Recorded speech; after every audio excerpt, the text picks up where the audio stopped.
یہودیت میں خواتین کے کردار کا تعین عبرانی بائبل، زبانی قانون، ربیعی ادب کا کارپس، رسم و رواج اور ثقافتی عوامل سے ہوتا ہے۔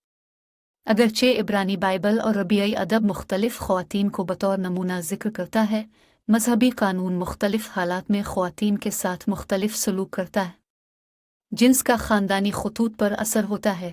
روایتی یہودیت میں یہودیت ماں کے ذریعے منتقل ہوتی ہے، حالانکہ تورات میں باپ کا نام بیٹوں اور بیٹیوں کو بیان کرنے کے لیے استعمال ہوتا ہے، مثلاً دینا، یعقوب کی بیٹی۔ لیوی کا درجہ صرف ایک یہودی مرد کو دیا جاتا ہے جو لیوی سے تعلق رکھتا ہے، اسی طرح ایک کوہن ہارون سے نازل ہوا جو پہلا کوہن تھا۔ ایک بیت کوہن بیت لیوی کو یہ حیثیت اس کے یہودی والد کی طرف سے اسی کوہن / حالوی لقب کے ساتھ حاصل ہے۔ مردوں کے مقابلے میں بائبل میں نام اور کردار کے لحاظ سے نسبتاً کم خواتین کا ذکر کیا گیا ہے۔ جن کا تذکرہ کیا گیا ہے ان میں بزرگ سارہ، ربیکہ، راہیل اور لا شامل ہیں، مریم نبیہ، ڈیبورا جج، ہلدے نبیہ، ابیگیل جس نے داؤد سے شادی کی، راہب اور فارسی یہودی ملکہ ایستھر۔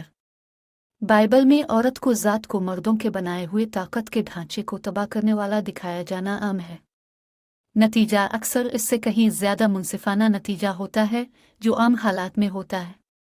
آج ان میں سے بہت سے حقوق نسائیت پسندوں کے نزدیک بنیادی سمجھے جاتے ہیں، گرچہ ایسی خواتین کی زندگی کی قابل ذکر مثالیں ہیں جنہوں نے زیادہ تر کی ناقص دستاویزات کے مقابلے اس وقت کی تاریخی دستاویزات کے مردانہ تسلط کو توڑا۔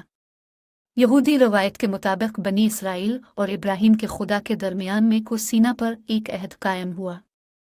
تورات بتاتی ہے کہ اسرائیلی مرد اور اسرائیلی عورتیں دونوں سینہ میں موجود تھے، تاہم عہد کو اس طرح بیان کیا گیا تھا کہ اس نے مردوں کو پابند کیا کہ وہ اس کی ضروریات پر عمل کریں اور اس بات کو یقینی بنائیں کہ ان کے گھر کے افراد، بیوی، بچے اور غلام بھی ان تقاضوں کو پورا کریں۔